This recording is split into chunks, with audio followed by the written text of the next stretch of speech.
anime MMOs were for the longest time my favorite type of MMO. Soul Worker, PSO2, PSO2 New Genesis, Closers, Dungeon Fighter Online. I mean, hell, the first MMO I ever played was Tales of Pirates or Pirate King Online. That was my introduction to the genre. In 2026, however, not only are there literally like a handful of anime MMOs left even alive worth playing, but the future is barren, void of any real titles worth playing, which is where today comes in. I want to go over several different anime MMOs that have been announced, that are in active development, that are going to be releasing over the course of the next few years. Now we're going to list these alphabetically, beginning with Digimon Super Rumble. This is developed and published by Move Games. It features real-time turn-based combat. You control a team of Digimon. You use various different skills in battle. You set up formations. There are evolution mechanics. The combat is initiated while running around the open world because it is an open world MMO with main story quests, subquests, functional dungeons. It's set in the Digimon Adventure universe, featuring not only original characters and story, but also recurring characters and recurring story themes from the anime. Betas were held years ago. It released in Korea, but it never released globally. English language support was added in July 31st, 2025, which allowed for a degree of global accessibility, but up until this point, there was no official global version available. Until now. I was reached out to very recently to do sponsored videos on a global version of the game, which means that the game is entering into a state of development where they are approaching a fully functional global release. Some people might think it's a little bit late because the game has already been out in Korea for 5 years now, but I mean, when you look at Digimon Masters Online, which is the previous version of the game, this is a noticeable upgrade. It is fully released in Korea once again on PC and will likely release onto PC globally in the very near future. Then we have Dungeon Fighter Overkill. This is developed by Neepal, a subsidiary of Nexon, and published by Nexon. It is a 3D action MMO with stylish, heart-pounding action combat. This is evolved from the classic Dungeon Fighter Online style of beat 'em up while being fully available in 3D. It is set in the Dungeon Fighter universe 14 years before the original DFO events. It is described in some Nexon plans as an open-world multiplayer RPG, much like Dungeon Fighter Online is, with gameplay that focuses on action encounters with a semi-open world, large zones, and instanced elements.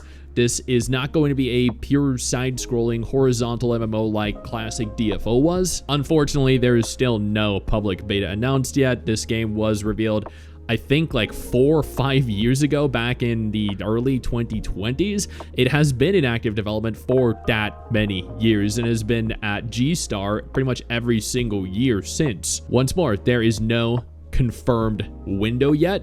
It is part of Nexon's broader Dungeon Fighter expansion, and people are speculating 2027 at some point. It is releasing onto PC, Android, and iOS, and is the spiritual successor to Dungeon Fighter Online, which is a personal favorite of mine. Hero's Destiny is developed and published by B-Byte Publisher. It is an action MMO with lock-on targeting. It has various different classes like fighter, wizard. It features dynamic combat. There's a functional PvP system where gear can be lost on death. This is a hardcore element that I personally don't like. I have a very finite amount of time, so when I actually acquire gear or acquire items, I like to keep them. It is a fantasy MMO with a vast, mysterious open world. There are 2 different factions available. You explore, you gather resources. There have been test phases held in 2026 already. There was an open beta that ran in May. This was a 7-day limited test that was focused on technical refinement and balancing. The game is still in active development, and they plan on holding additional beta tests moving into the future. A release date has not been confirmed. There is a Steam page available, and the game is coming soon. This is an indie anime MMO that is in active testing, early access. They also claim 0 pay to win. They confirmed that there's no auto farming, but I guess we'll need to see how that actually ends up being implemented. Yo, I don't mean to interrupt the video, but I need to take a moment here to thank all my incredible patrons over on Patreon whose support continues to allow for me to do regular videos like this every single day on this channel. Thank y'all so much, including our YouTube channel members. You guys mean the world to me. So do you guys as viewers as well. Now, without further ado, let's continue. Then we have the HoYoverse MMO. This is developed and published by HoYoverse, the same people behind Genshin Impact, Honkai Star Rail, and Zone Zero.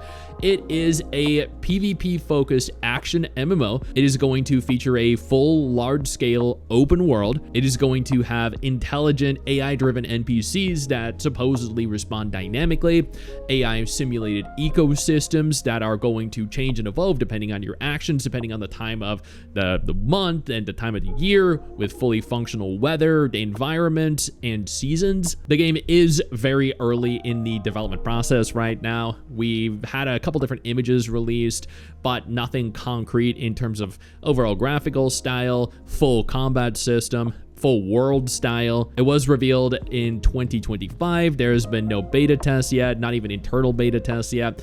The game is very likely years away from a closed beta test, but HoYoverse does develop games very quickly, so it might end up releasing sooner than we thought. This is a very ambitious project that likely isn't releasing until approximately 2028 at the earliest. Lord of Mysteries is an MMO developed by Spark Nexa. It is a real-time action MMO with an enormous world that allows for hundreds of players to coexist concurrently. There is a unique pathway and sequence system that is core to the novel that allows for you to essentially have and utilize supernatural powers in the form of progression. The open world is a Victorian steampunk setting.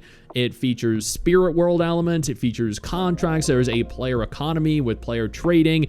There is a lot of lore that ties into the novels. There is supposedly a PvP focus as well, but I don't really know how much that is going to affect the overall game. The first closed beta was held in China back in February 2026. There was a second closed beta trailer released and signups available in March. The official public beta reportedly starts on June 26th, which is just a couple weeks from today. The game has been confirmed to be releasing in both China and globally in 2026, which is very, very cool. Prism 2033 is developed and published by Cyberness Entertainment. It is a futuristic virtual gunplay action simulated multi-reality anime MMO. I know that's a mouthful. Player actions are supposedly going to dynamically affect the world and the landscape. It has a futuristic parallel universe setting with a seamless open world spanning different reality fragments, different planes of existence. You're going to be able to influence the environment. There are very big promises around NPC romance, real-time aging, kind of like what was done, I guess, in Mabinogi, and shorter session-friendly design, allowing for a more casual play style. There have been no beta tests announced yet. The trailer was actually just released back in March 2026. I did a dedicated video going over it. The release status is actually coming soon. It's releasing onto PC via Steam, Android, and iOS. I'm assuming here 2027. I wouldn't speculate that the game would release in 2026 as we've had no test phases yet. And finally, Project Nami. This is an anime MMO developed and published by Kudo Games, the same people behind Wuthering Waves and Punishing Gray Raven. This is an action-focused multiplayer game with mobility-based 3D fighting and combat, with different characters having their own unique character styles, such as flying units, ground-based units, casters. There is a fully functional co-op system. This is not traditional tab target. They are going to very much so utilize the same action combat system present in Wuthering Waves, or maybe even a better version of it. It has a retro futuristic setting, blending technology and fantasy together. Supposedly it's going to have elements of Gravity Rush, which could be very cool, very unique. No public beta tests have been announced as of June 2026, but recruitment and development has been going on since 2022, so we're 4 years into it. The release date is unconfirmed, but I am speculating 2027 or 2028 given the success Wuthering Waves has had and the amount of money they've earned from it. Evidently, we have a lot of good-looking games to be excited for. Whether or not they ultimately end up being fun, good, that remains to be seen. But hey, I'd rather have some games to look forward to rather than sitting here saying, damn, the genre is dead. God, there's nothing to play. There's nothing at all to even be excited for. I know you think that you just hit the end of the video, and technically, yeah, you have. And I know your first reaction is to close out of it at this juncture, but don't. No, instead, I urge you to take a moment here and click one of the videos on screen that are coming up in just a moment so you remain up to date with everything going on in the gacha genre. Trust me, you are not going to regret doing so. Stay flaccid.